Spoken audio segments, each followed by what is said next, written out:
എന്തുകൊണ്ട് അങ്ങയുടെ മേച്ചിൽ പുറത്തെ ആടുകളുടെ നേരെ അങ്ങയുടെ കോപം ജ്വലിക്കുന്നതെന്തുകൊണ്ട്? ഈശോമിശിഹായ്ക്ക് സ്തുതിയായിരിക്കട്ടെ. സങ്കീർത്തന ഗ്രന്ഥങ്ങളുടെ പഠനത്തിലേക്കാണ് നമ്മൾ പ്രവേശിക്കുന്നത്. ഈ ഭാഗങ്ങളിൽ സങ്കീർത്തനത്തിൻ്റെ ആമുഖമായി ചില കാര്യങ്ങൾ പറയാനാണ് ഞാൻ ആഗ്രഹിക്കുന്നത്. നാം ഏവരും ജീവിതത്തിലെ പ്രാർത്ഥനകളിൽ, വിശുദ്ധ കുർബാനയിലും സഭയുടെ പ്രാർത്ഥനകളിലുമെല്ലാം ധാരാളം ഉപയോഗിക്കുന്ന ഒരു വിശുദ്ധ ഗ്രന്ഥ പുസ്തകമാണ് സങ്കീർത്തന ഗ്രന്ഥം. ആ ഗ്രന്ഥത്തെക്കുറിച്ചുള്ള വിശദമായൊരു പഠനത്തിലേക്ക് പ്രവേശിക്കുമ്പോൾ അതിനാമുഖമായി ചില കാര്യങ്ങൾ പറയുവാൻ ഞാൻ ആഗ്രഹിക്കുകയാണ്. ദൈവവചനം എന്ന നിലയിൽ വിശുദ്ധ ഗ്രന്ഥത്തിൻ്റെ ഉള്ളടക്കം ദൈവത്തിൻ്റെ രക്ഷാകര പ്രവൃത്തികളുടെ വിവരണമാണ്. പഴയ നിയമം സൃഷ്ടി, പുറപ്പാട്, വിപ്രവാസം എന്നീ സംഭവങ്ങളിൽ കേന്ദ്രീകൃതമായിട്ടാണ് ഇരിക്കുന്നത്. പുതിയ നിയമമാകട്ടെ മിശിഹ സംഭവത്തിൽ കേന്ദ്രീകൃതമായിരിക്കുന്നു. ഈ സംഭവങ്ങൾ വിവരിക്കുമ്പോൾ വിശുദ്ധ ഗ്രന്ഥകർത്താക്കൾക്ക് 3 ലക്ഷ്യങ്ങളാണ് അവരുടെ മനസ്സിലുണ്ടായിരുന്നത്. ദൈവജനത്തിന് അനുഭവവേദ്യമായ രക്ഷയുടെ ദൈവശാസ്ത്രം അവതരിപ്പിക്കുക. 2. രക്ഷാനുഭവത്തിന്റെ വെളിച്ചത്തിൽ ജീവിതം നയിക്കുക. 3. രക്ഷാസംഭവം സമൂഹത്തിൽ ആഘോഷിക്കുക. ഈ ലക്ഷ്യങ്ങളുടെ അടിസ്ഥാനത്തിൽ വിശുദ്ധ ഗ്രന്ഥ വിവരണങ്ങളെ ദൈവശാസ്ത്രപരം, പ്രബോധനപരം, അനുഷ്ഠാനപരം എന്നിങ്ങനെ തരംതിരിച്ച് അവതരിപ്പിക്കാറുണ്ട്. നിയമഗ്രന്ഥങ്ങളും പ്രവാചക ഗ്രന്ഥങ്ങളും ദൈവശാസ്ത്രപരമാണെന്നറിയപ്പെടുന്നു. ലിഖിതങ്ങൾ എന്ന വിഭാഗത്തിൽപ്പെടുന്ന ഗ്രന്ഥങ്ങൾ പ്രബോധനപരമായിട്ടും സങ്കീർത്തന ഗ്രന്ഥം അനുഷ്ഠാനപരമായിട്ടുമാണ് പൊതുവെ മനസ്സിലാക്കി പോരുന്നത്. ഇതിൽ നിന്ന് സങ്കീർത്തന ഗ്രന്ഥത്തിന്റെ ഉള്ളടക്കം രക്ഷാസംഭവങ്ങളുടെ അനുഷ്ഠാനപരമായ വിവരണമാണ് എന്ന് നമുക്ക് മനസ്സിലാക്കാൻ സാധിക്കും. അനുഷ്ഠാനം എന്നത് അനുഭവിച്ച അഥവാ സംഭവിച്ച രക്ഷയെ അടയാളങ്ങളിലൂടെയും പ്രതീകങ്ങളിലൂടെയും സമൂഹത്തിൽ പുനരവതരിപ്പിക്കുന്ന പ്രവൃത്തിയാണ് അനുഷ്ഠാനം. സൃഷ്ടി, പുറപ്പാട്, വിപ്രവാസം എന്നീ സംഭവങ്ങളെയാണ് സങ്കീർത്തനങ്ങൾ ആഘോഷിക്കുന്നത്. സങ്കീർത്തനങ്ങൾ മിശിഹായിൽ പൂർത്തിയായ പ്രവാചക വചനങ്ങൾ ആണ് എന്ന് വിശുദ്ധ ലൂക്കായുടെ സുവിശേഷം 24-ാം അധ്യായം 44-ാം തിരുവചനത്തിൽ നാം കാണുന്നുമുണ്ട്. ദൈവവുമായുള്ള മനുഷ്യന്റെ കണ്ടുമുട്ടലിന്റെ പച്ചയായ വിവരണമാണ് സങ്കീർത്തന ഗ്രന്ഥത്തിൽ നാം കാണുന്നത്. ദൈവവുമായുള്ള മനുഷ്യന്റെ കണ്ടുമുട്ടലിന്റെ പച്ചയായ വിവരണങ്ങൾ. മനുഷ്യ ജീവിതത്തിന്റെ ഓരോ നിമിഷങ്ങളിലും ദൈവത്തിന്റെ സ്നേഹ സാന്നിധ്യവും മനുഷ്യന്റെ ഭാവാത്മകമായ പ്രതികരണങ്ങളും വിളിച്ചോതുന്ന ഗീത സമാഹാരമാണ് സങ്കീർത്തനങ്ങൾ. മനുഷ്യ ജീവിതത്തിന്റെ ഓരോ നിമിഷങ്ങളിലും ദൈവത്തിന്റെ സ്നേഹ സാന്നിധ്യവും മനുഷ്യന്റെ ഭാവാത്മകമായ പ്രതികരണങ്ങളും വിളിച്ചോതുന്ന ഗീത സമാഹാരമാണ് സങ്കീർത്തന ഗ്രന്ഥം. ദൈവ മനുഷ്യ ബന്ധത്തിന്റെ അനന്യത ഈ ഗീതങ്ങളുടെ സവിശേഷതയാണ്. അമ്മയുടെ ഉദരത്തിൽ കിടക്കുന്ന കുഞ്ഞു മുതൽ, സങ്കീർത്തനം 139:16 നമ്മളത് കാണുന്നുണ്ട്. അമ്മയുടെ ഉദരത്തിൽ കഴിയുന്ന കുഞ്ഞിനെ കുറിച്ച്, മൃതപ്രായമായവരെ കുറിച്ചും അത് സങ്കീർത്തനം 18:4 വചനത്തിൽ നാം കാണുന്നുണ്ട്. മൃതി അടഞ്ഞവരെ കുറിച്ച് 88:11 116:15 സങ്കീർത്തനങ്ങളിൽ ധ്യാന വിഷയമാകുന്നുണ്ട്. ഈ കാര്യങ്ങളെല്ലാം അമ്മയുടെ ഉദരത്തിൽ കിടക്കുന്ന കുഞ്ഞു മുതല് മൃതപ്രായമായവര്, മൃതി അടഞ്ഞവരെല്ലാം സങ്കീർത്തനത്തിൽ ധ്യാന വിഷയമാകുന്നുണ്ട്. ജീവിതത്തിന്റെ ഏത് അവസ്ഥയിൽ കഴിയുന്നവർക്കും അനുയോജ്യമായ സന്ദേശം സങ്കീർത്തന ഗ്രന്ഥത്തിലുണ്ട്. ദുഃഖിതരെ ആശ്വസിപ്പിക്കുവാനും വഴിതെറ്റി അലയുന്നവരെ നേർവഴിയിലേക്ക് തിരിച്ചു നയിക്കുവാനും ആത്മാവിന്റെ നെടുവീർപ്പുകൾക്ക് വിവിധ മാനങ്ങളിലൂടെ ഉത്തരം നൽകുവാനും ഈ ഗ്രന്ഥം സഹായകമാണ്. അതുകൊണ്ട് തന്നെ ഈ ഗ്രന്ഥം മനുഷ്യന്റെ മതാത്മകതയെ ഉത്തേജിപ്പിക്കുകയും ശക്തിപ്പെടുത്തുകയും ഭക്തജീവിതത്തിന് രൂപഭാവങ്ങൾ നൽകുകയും ചെയ്യുന്നുണ്ട്. വിശുദ്ധ ഗ്രന്ഥ പഠനത്തില് ഏറ്റവും സങ്കീർണത നിറഞ്ഞ പുസ്തകങ്ങളിൽ ഒന്നാണ് ഈ സങ്കീർത്തന പുസ്തകം. കാരണം ഹെബ്രായ ഭാഷയിലുള്ള ഇതിന്റെ പദ്യശൈലികളും അവതരണങ്ങളും ഇന്നിന്റെ അനുവാചകർക്ക് പലപ്പോഴും അഗ്രാഹ്യമായി നിലകൊള്ളുന്നു എന്നത് തന്നെ. ഈ വചന പഠന ഭാഗം പ്രധാനമായും ഊന്നൽ നൽകുക സങ്കീർത്തനങ്ങളുടെ ഉത്ഭവം, വളർച്ച, ഗ്രന്ഥകാരന്മാർ, പദ്യശൈലി എന്നിവയെക്കുറിച്ചായിരിക്കും. സങ്കീർത്തനം എന്ന പേര്, സങ്കീർത്തന ഗ്രന്ഥം, ആ പേര് എവിടെ നിന്ന് വന്നു എന്ന് നമുക്ക് നോക്കാം. സങ്കീർത്തനത്തിന് മൂലഭാഷയായ ഹീബ്രുവിൽ നൽകിയിരിക്കുന്ന പേര് തെഹില്ലിം എന്നാണ്. തെഹില്ലിം അതിന്റെ അർത്ഥം കീർത്തനങ്ങൾ എന്നാണ്. ഇനി കീർത്തനങ്ങളുടെ പുസ്തകം എന്നുള്ളതിന് സെഫർ തെഹില്ലിം എന്നും ഉപയോഗിച്ച് കാണുന്നുണ്ട്. സെഫർ തെഹില്ലിം. കൂടാതെ മിസ്മോർ എന്ന് പറഞ്ഞാൽ song accompanied by stringed instruments, എന്തെങ്കിലും ഒരു സംഗീതോപകരണത്തോടുകൂടി ആലപിക്കപ്പെടുന്ന സങ്കീർത്തനം എന്ന നിലയിൽ, ഗീതങ്ങൾ എന്ന നിലയിൽ മിസ്മോർ എന്ന് കാണുന്നുണ്ട്. ഗ്രീക്ക് വിവർത്തനമായ സപ്തതിയിൽ സാൽമോസ് എന്ന പദമാണ് ഉപയോഗിച്ചിരിക്കുന്നത്. ഇത് സെല്ലൈൻ എന്ന ക്രിയാപദത്തിൽ നിന്ന് ഉരുത്തിരിഞ്ഞതാണ്. സൾത്തേരിയം എന്ന ലത്തീനിലും സാംസ് എന്ന ഇംഗ്ലീഷിലും സങ്കീർത്തന പുസ്തകം അറിയപ്പെടുന്നു. അപ്പൊ സങ്കീർത്തന പുസ്തകത്തിന് ഈ പേര് വന്നതിനെ കുറിച്ചാണ് നമ്മൾ ഇപ്പോൾ കണ്ടത്. നമ്മളൊന്നുകൂടെ അത് കാണുകയാണെങ്കിൽ തെഹില്ലിം കീർത്തനങ്ങൾ, സെഫർ തെഹില്ലിം കീർത്തനങ്ങളുടെ പുസ്തകം, അത് ഹീബ്രു വാക്കുകളാണ്. ഇനി ഹീബ്രുവിൽ തന്നെ മിസ്മോർ വാദ്യോപകരണങ്ങളുടെ അകമ്പടിയോടെ ആലപിക്കുന്ന ഗീതം എന്ന നിലയിൽ മിസ്മോർ എന്ന് പറയാറുണ്ട്. ഗ്രീക്കില് സാൽമോസ് അല്ലെങ്കിൽ സാൽമോൻ, ലത്തീനില് സാൽമൂസ്, സാൾത്തേരിയോൻ ഈ വാക്കുകളൊക്കെ ഉപയോഗിക്കുന്നു. ഇംഗ്ലീഷിലെ സാംസ്, മലയാളത്തില് സങ്കീർത്തനങ്ങൾ. വാദ്യഘോഷങ്ങളോടെയുള്ള സങ്കീർത്തന ആലാപനത്തിന്റെ പ്രാധാന്യം ഈ വാക്കുകളിൽ നിന്ന് നമുക്ക് മനസ്സിലാകുന്നുണ്ട്. വാദ്യോപകരണങ്ങളുടെ അകമ്പടിയോടെ ആലപിക്കുന്ന ഗീതം. സങ്കീർത്തനങ്ങള് നമുക്ക് ആലപിക്കാനുള്ളതാണ് യഥാർത്ഥത്തിൽ. A poetry to sing. ഇത് ആലപിക്കാനുള്ള ഗീതങ്ങളാണ് ഈ സങ്കീർത്തനങ്ങൾ, വായിക്കാനുള്ളതല്ല. സങ്കീർത്തനം 150 നമ്മൾ നോക്കുകയാണെങ്കിൽ അതിന്റെ 1-ാം വചനം, കർത്താവിനെ സ്തുതിക്കുവിൻ, വിശുദ്ധ മന്ദിരത്തിൽ കർത്താവിനെ സ്തുതിക്കുവിൻ, ആകാശവിതാനത്തിൽ കർത്താവിനെ സ്തുതിക്കുവിൻ, ശക്തമായ പ്രവൃത്തികളെ പ്രതി കർത്താവിനെ സ്തുതിക്കുവിൻ, അവിടുത്തെ മഹിമ അതിശയത്തിന് ചേർന്ന വിധം അവിടുത്തെ സ്തുതിക്കുവിൻ, കാഹളനാദത്തോടെ അവിടുത്തെ സ്തുതിക്കുവിൻ, വീണയും കിന്നരവും മീട്ടി അവിടുത്തെ സ്തുതിക്കുവിൻ, തപ്പുകൊട്ടിയും നൃത്തമാടിയും അവിടുത്തെ സ്തുതിക്കുവിൻ, തന്ത്രികളും കുഴലുകളും കൊണ്ട് അവിടുത്തെ സ്തുതിക്കുവിൻ, കൈത്താളം കൊട്ടി അവിടുത്തെ സ്തുതിക്കുവിൻ, ഉച്ചത്തിൽ മുഴങ്ങുന്ന കൈത്താളം കൊട്ടി അവിടുത്തെ സ്തുതിക്കുവിൻ, സർവ ജീവജാലങ്ങളും കർത്താവിനെ സ്തുതിക്കട്ടെ, കർത്താവിനെ സ്തുതിക്കുവിൻ. 6 വചനങ്ങൾ അല്ലെങ്കിൽ 6 പാദങ്ങളാണുള്ളത്. ആ സങ്കീർത്തനത്തിൽ മുഴുവൻ നമ്മോട് ആവശ്യപ്പെടുന്നത് വാദ്യഘോഷങ്ങളോടെ, കാഹളനാദത്തോടെ, കൈത്താളം കൊട്ടി ഇങ്ങനെ കർത്താവിനെ സ്തുതിക്കുവിൻ എന്നുള്ളതാണ്. എന്ന് പറഞ്ഞാൽ സങ്കീർത്തനങ്ങൾ ആലപിക്കാനുള്ളതാണ്. സങ്കീർത്തനങ്ങളുടെ ഉത്ഭവവും രൂപീകരണവും നമുക്ക് അതിനെക്കുറിച്ചൊന്ന് കാണാം. ഈ സങ്കീർത്തന ഗ്രന്ഥത്തിന് മുമ്പും വിശുദ്ധ ഗ്രന്ഥത്തിൽ പലയിടത്തും നമ്മൾ ഗീതങ്ങള് കണ്ടിട്ടുണ്ട്. ഗീതങ്ങള്, പ്രവചന ഗീതങ്ങൾ, കീർത്തനങ്ങൾ, ആശീർവാദങ്ങൾ, ഇങ്ങനെ. പുറപ്പാടിന്റെ പുസ്തകം 15-ാം അധ്യായം 1 മുതൽ 18 വരെയുള്ള വാക്യങ്ങളില് നമ്മൾ കാണുന്ന ഒരു ഗീതമാണ് മോശയുടെ ഗീതങ്ങൾ. പുറപ്പാട് 15:1-18. സംഗീത പുസ്തകം 23-24 അധ്യായങ്ങളില് ബാലാമിന്റെ പ്രവചനങ്ങൾ ഗീതങ്ങളുടെ ഗീതരൂപത്തിൽ നമ്മൾ കാണുന്നുണ്ട്. നിയമാവർത്തനം 32-ാം അധ്യായം മുഴുവൻ മോശയുടെ കീർത്തനമാണ്. നിയമാവർത്തനം 33-ാം അധ്യായം മോശയുടെ ആശീർവാദമാണ്. ന്യായാധിപന്മാരുടെ പുസ്തകം 5-ാം അധ്യായം ദബോറയുടെ കീർത്തനമാണ്.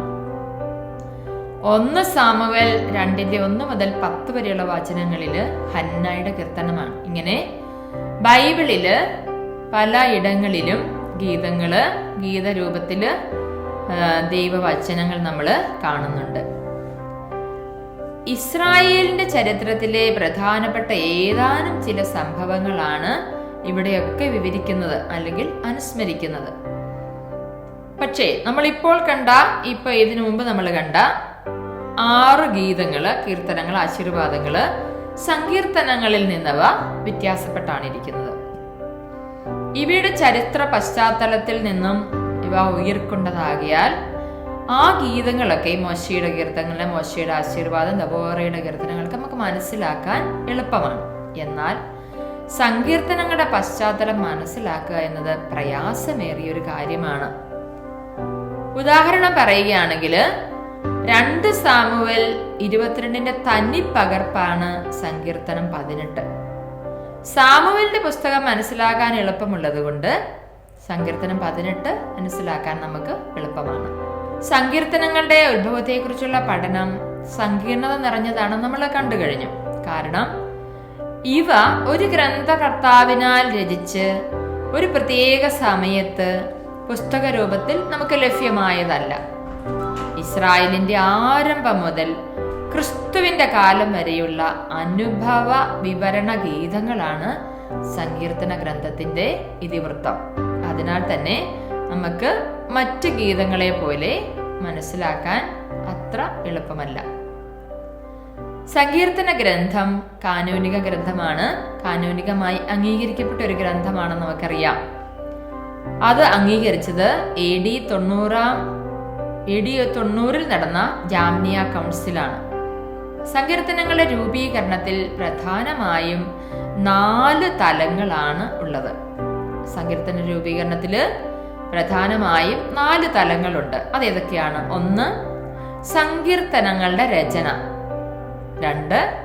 സങ്കീർത്തനങ്ങളെ ചെറിയ ഗണങ്ങളായി കൂട്ടിച്ചേർക്കൽ. സങ്കീർത്തനങ്ങള് ചെറിയ സങ്കീർത്തനങ്ങളായിട്ട് അങ്ങ് രചിച്ചു, പിന്നെ ചെറിയ ഗണങ്ങളായിട്ട് കൂട്ടിച്ചേർത്തു. ചെറിയ ഗണങ്ങളെ വലിയ ഗണങ്ങളായി കൂട്ടിച്ചേർക്കൽ അല്ലെങ്കിൽ രൂപപ്പെടുത്തൽ. പല ഗണങ്ങളായി രൂപപ്പെടുത്തിയ ഗീതങ്ങളെ പുസ്തക രൂപത്തിൽ ക്രമപ്പെടുത്തൽ. അപ്പോൾ സങ്കീർത്തനങ്ങളുടെ രൂപീകരണത്തില് 4 തലങ്ങളാണുള്ളത്. സങ്കീർത്തന രചന, സങ്കീർത്തനങ്ങളെ ചെറിയ ഗണങ്ങളായി കൂട്ടിച്ചേർക്കൽ, ചെറിയ ഗണങ്ങളെ വലിയ ഗണങ്ങളായി രൂപപ്പെടുത്തൽ, പല ഗണങ്ങളായി രൂപപ്പെടുത്തിയ ഗീതങ്ങളെ പുസ്തക രൂപത്തില് ക്രമപ്പെടുത്തല്.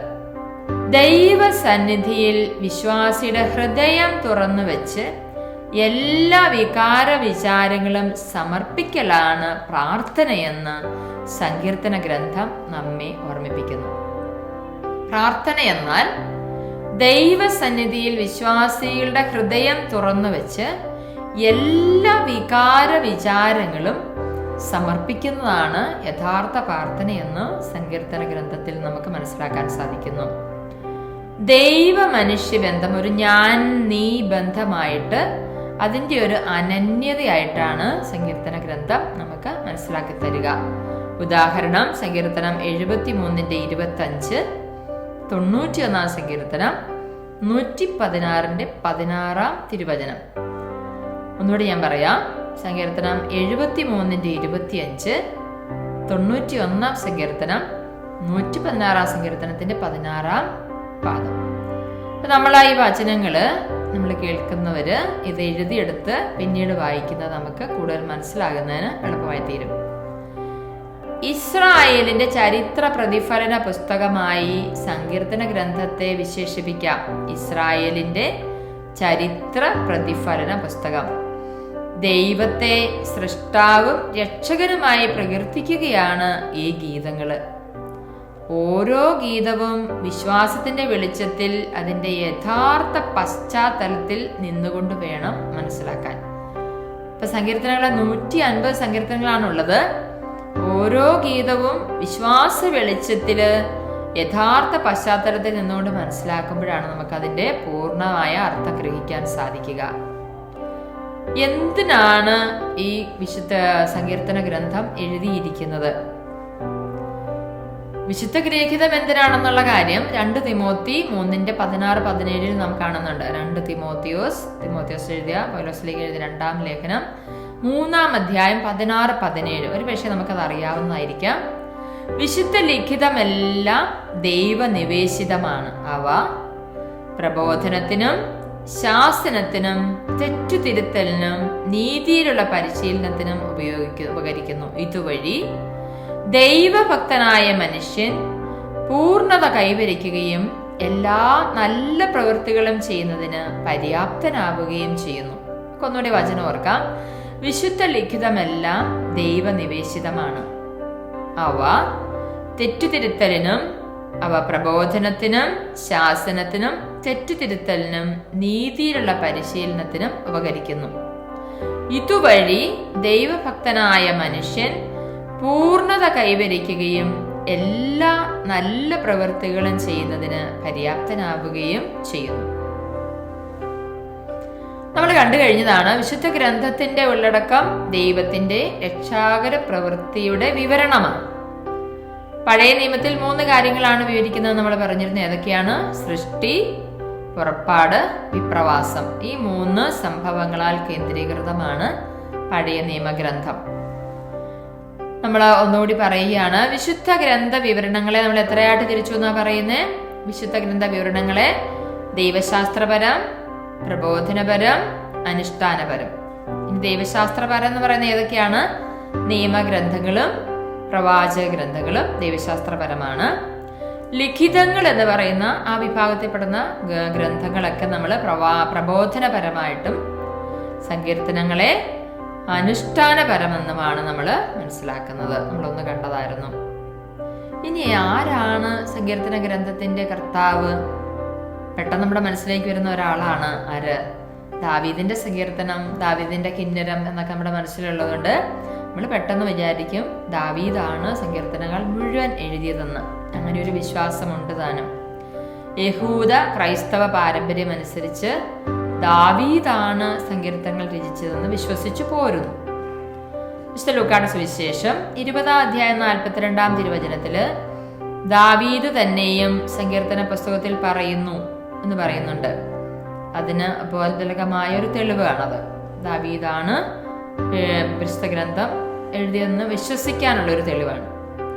പുതിയ നിയമഗ്രന്ഥ കർത്താക്കന്മാരും ദാവീദ് സങ്കീർത്തനങ്ങൾ രചിച്ചു എന്നാണ് മനസ്സിലാക്കിയിരുന്നത്. പുതിയ നിയമ ഗ്രന്ഥകർത്താക്കന്മാരും ദാവീദ് തന്നെയാണ് സങ്കീർത്തനങ്ങൾ എഴുതിയതെന്ന് മനസ്സിലാക്കിയിരുന്നു. അപ്പോസ്തലപ്രവർത്തനം 2-ാം അധ്യായം 25-34, അപ്പോസ്തലപ്രവർത്തനം 4:25, റോമാലേഖനം 4:6 മുതലുള്ള വാക്യങ്ങളിൽ നമുക്കിത് കാണാവുന്നതാണ്.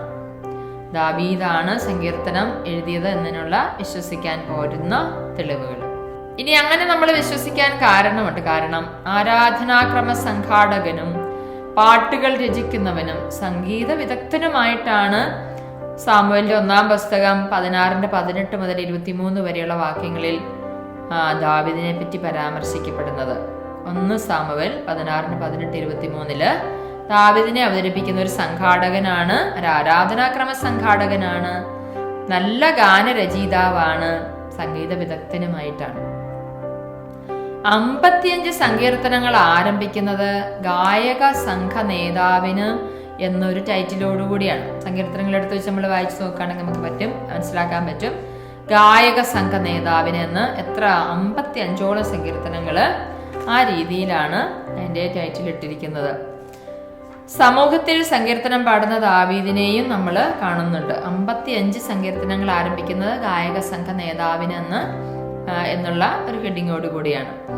സമൂഹത്തിൽ സങ്കീർത്തനം പാടുന്ന ദാവീദിനെയും നാം കാണുന്നു. 2 സാമുവേലിന്റെ 6:5 സമൂഹത്തിൽ സങ്കീർത്തനം പാടുന്ന ദാവീദിനെ നമ്മൾ കാണുന്നുണ്ട്. സങ്കീർത്തന രൂപത്തിൽ സാവൂളിനെ പറ്റി ദാവീദ് വിലപിക്കുന്ന ഭാഗവും നമുക്ക് കാണാം. 2 സാമുവേൽ എന്ന് പറഞ്ഞാൽ സാമുവേലിന്റെ 2-ാം പുസ്തകം 1-ാം അധ്യായം 19 മുതൽ 27 വരെയുള്ള വചനങ്ങളില് സാവൂളിനെ പറ്റി സങ്കീർത്തന രൂപത്തിൽ ദാവീദ് വിലപിക്കുന്ന ഒരു ഭാഗം 2 സാമുവേൽ 1-ാം അധ്യായം 19 മുതൽ 27 വരെ ഉണ്ട്. ഒരു ഇൻട്രഡക്ടറി പാക്ട് ആയതുകൊണ്ടാണ് നമ്മൾ വചനങ്ങൾ എടുത്ത് വിശദമായി വായിച്ച് മുന്നോട്ട് പോകാത്തത്. ദീർഘമായി തീരുമെന്നുള്ളത് കൊണ്ട്. ദാവീദിൻ്റേത് എന്നൊരു ശീർഷകം 73 സങ്കീർത്തനങ്ങളിൽ നമുക്ക് കാണാൻ പറ്റും. ദാവീദിൻ്റേത് 73 സങ്കീർത്തനങ്ങളിൽ 13 സങ്കീർത്തനങ്ങൾ ദാവീദിന്റെ ജീവിതത്തിലെ സംഭവങ്ങളുമായി അഭേദ്യമായി ബന്ധപ്പെട്ടതാണ്.